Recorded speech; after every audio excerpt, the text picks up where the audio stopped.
Muy bien, 10 de la mañana, 3 minutos, 21 grados la temperatura y ya estamos con el profesor Arturo Borges para hablar sobre la columna de seguridad vial. Profesor, hoy, más que nunca, temas muy importantes para hablar, ¿no? Hay algunas situaciones que se han dado en estos últimos días que ameritan una reflexión profunda, ¿no? Buenos días. Buenos días, ¿qué tal, Danilo? ¿Cómo están? Hola, televidente. Sí, la verdad que teníamos el domingo, que era un día de recordatorio de las víctimas a nivel del mundo. Sí, exacto. Y uno pensaba que en los medios íbamos a tener otro tipo de información, pero no esto, que decíamos hoy, bueno, nos trajo a estado presente que si estamos haciendo las cosas bien o no, ¿verdad? Y en una conducta que cuando uno analiza lo que hemos vivido este fin de semana, evidentemente que todo nace de la transgresión. Es decir, de un no respeto a las normas, en todo sentido, ¿no? Claro. Las escritas y no escritas. Y esto siempre nos lleva a reflexión. Bueno, ¿qué estamos haciendo bien? ¿Qué estamos haciendo mal? Pero mientras no hagamos un diagnóstico correcto de dónde está el origen de esto y lo podamos definir, transmitir a la población. Claro. Que la gente pasa de largo, ya esto ya no tema estado público, no se habla más, no, hay que reparar sobre este tema. Usted, bueno, acá estamos... ya empezamos por el final que íbamos a hablar, que era el caso de los accesos, lo que sucedió allí en la zona de los accesos, que tiene que ver con, en definitiva, una conducta totalmente que va contra el sentido, es decir, circular en un lugar sin la habilitación correspondiente y además sobrepasando totalmente las normativas de altura del equipamiento, ¿no? Bueno, nosotros vamos a hacer una opinión desde el punto de vista técnico, sí, ¿verdad? por favor. No queremos hacer un juicio, si bien tenemos nuestro juicio de valor íntimo, ¿no? Esto es la sumatoria de una cantidad de errores que sí, lo que se transmite a través de los medios es que iba sin la habilitación pertinente. Bueno, hay otros errores que se cometieron, por ejemplo, no tener la habilitación correspondiente. Los controles. Y no tiene la inspección técnica vehicular. Claro. O sea que ahí estamos frente a otro. Entonces nosotros lo que vemos es que, bueno, hay un cúmulo de cosas que se van concatenando hasta producir esto. Bueno, esto evidentemente que es no percibir el riesgo correctamente. Y por otro lado, bueno, tenemos un conductor que forma parte de las víctimas, porque el conductor es víctima también del sistema, sí, hay que considerarlo de esa manera, porque bueno, a veces uno apretado se tiene que subir al vehículo, pero él tenía la posibilidad de decir que no, ¿verdad? Cuando ve que las situaciones. Y bueno, ¿qué pasa en estos casos? Que la gente dice y pregunta cuál hubiera sido la altura correcta. Bueno, si uno lleva una carga y supera los 4.30, que es el máximo permitido, ya hasta 4.40 y 4.50 hay que pedir un permiso que el Ministerio de Transporte habilita. Cuando pasa a 4.50 hay que pedir un permiso especial y el Ministerio de Transporte determina en escolta. Claro, lo escolta, para que la gente lo entienda, son esos vehículos que se ponen por delante y por detrás, ¿verdad? Cuando se hace el transporte de este tipo. Exactamente, pero además el Ministerio va a ver por qué puentes pasamos, por dónde pasamos. Claro, se traza una hoja de ruta. Exactamente, muchas veces cargas especiales, como este tipo de carga, amerita hasta levantar cables, por ejemplo, en algunos lugares. Claro. O sea que también hay que darle participación a otro organismo. Entonces hay una serie de situaciones que en el control o en la falla del control tenemos la penitencia. Pero también es una decisión, ¿no? De la empresa, del conductor, un montón de cosas. Pero el tema es la normativa. ¿Por qué transgredimos eso? ¿Qué es lo que nos lleva a después tener que vivir estas situaciones que son realmente desastres viales que tienen su origen dudo o no conocer la norma? Claro, exactamente. Profesor, usted también trajo unas placas para compartir para poder entender un poco las conductas irresponsables que se toman en algunos casos, ¿no?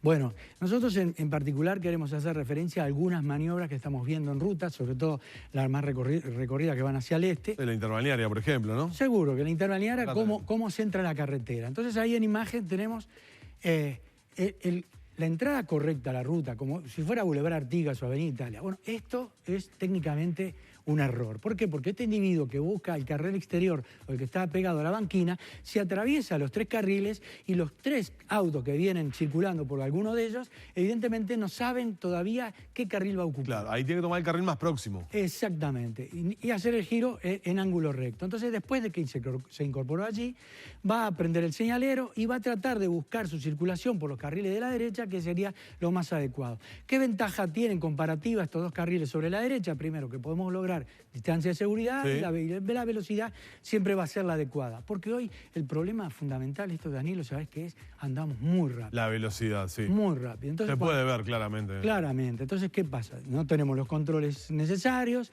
no hay radares hace muchos años, ¿verdad? Que los venimos siempre pidiendo a través de esta columna. Y ahora que estamos haciendo la previa de que nos vamos a incorporar con un turismo que va a ocupar nuestras rutas, creemos que aquellas más transitadas necesitaríamos tener el control adecuado. No sé tenemos si otra placa, a ver, vemos. Acá, por ejemplo, la dársena que está construida en ese cantero es la de obligación para incorporarnos al carril interior de la calzada. Claro, tenemos un ceda al paso. Hay que observar correctamente quienes vienen ocupando ese carril, porque aunque sea la dársena, tengo que ceder el paso, ya es ocupado. Claro. Entonces acá refiere a entrenamiento, porque tenemos que ocupar ese carril que por lo general los autos vienen a mayor velocidad que la media. Por lo tanto, esto es un elemento técnico indispensable, saber que hay que entrar a esa dársena. Claro, al tomar la dársena no implica que estás incorporado ya en los carriles de ruta, es decir, porque a veces se toma la dársena, se hace el giro, se toma la dársena, pero no hay una desaceleración. Es decir, quien toma la dársena como que intenta meterse en los carriles y en definitiva lo que hay que hacer es un ceda al paso claro, frenar, parar y cuando esté libre o desobstruida la circulación por los carriles de al lado, ingresar. Bueno, técnicamente ese carril es un carril de aceleración.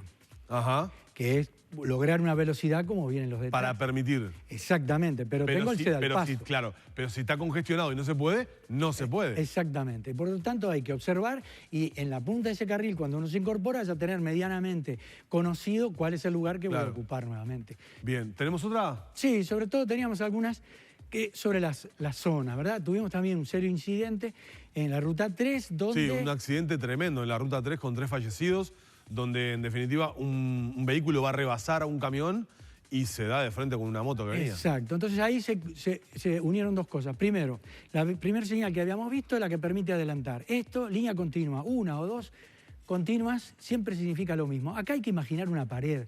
La línea amarilla es una pared, es un guardrail que te tenés que apartar. Si yo vengo sobre la parte inferior de esta imagen, bueno, ahí sí yo, si tengo contra mí la línea blanca discontinua... Ahí me habilita. Exactamente. En este caso, para ninguno de los dos carriles. De los dos. Pero a ver, un conductor, condiciones adversas, ve esta situación. No podés moverte. A los 500, 600 metros tenés la posibilidad de hacerlo.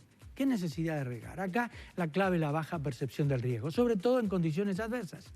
A veces nos preguntan, esta imagen última que vimos, mucha gente pregunta, ¿qué significa la línea blanca en el medio? La línea blanca quedó anulada porque ahí se cambió el rasante o el tipo de curva que hay, por lo tanto ahí se anula la línea blanca y en ninguno de los dos sentidos se puede adelantar. ¿Tenemos otra más? A ver. Sí. Esta también. Para giro a la izquierda. Ahí está. Esto es de pregunta frecuente. Cuando yo tengo este tipo de ruta y voy a salir a la izquierda, técnicamente la obligación es detenerse sobre el eje. Sobre el eje. Allí, no abrirse a la derecha como muchos conductores hacen. Claro, pero alguien me puede decir, bueno, pero eso ahora que lo hacemos, turismo de noche, lluvia, ¿qué hago? Bueno, ¿usted quiere ir a esta situación y ponerse sobre la banquina? Sí, hágalo, porque la verdad que entre lo funcional, que sería ponerse sobre el eje, y lo seguro, que a lo mejor al individuo le permite hacer esta maniobra de otra manera, bueno, la ley permite. Cuando uno tiene que elegir entre lo funcional y lo seguro, si eso, el individuo advierte que su maniobra, aunque legal, pone en riesgo al resto de los demás actores, bueno, yo elijo otra. Pero ojo, parto de infracción, por lo tanto ese riesgo... Claro, eso le iba a preguntar. ¿Y qué pasa si yo estoy, como en esta última situación, sobre la banquina con la señalización para girar a la izquierda y tengo un accidente? Y es a riesgo propio.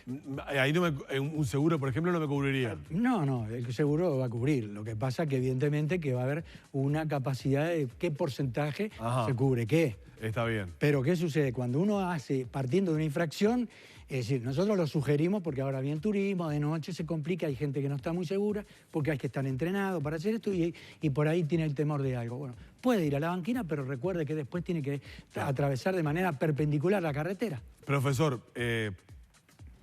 velocidad y poca percepción del riesgo siguen siendo un combo tremendo para la siniestralidad. Claro, sí, y el origen está en la percepción del riesgo, ¿verdad? Que si yo en unos segundos puedo cambiar la situación, es mejor tratar de que todos los demás que vienen conmigo, es decir, Todo lo demás que esperan.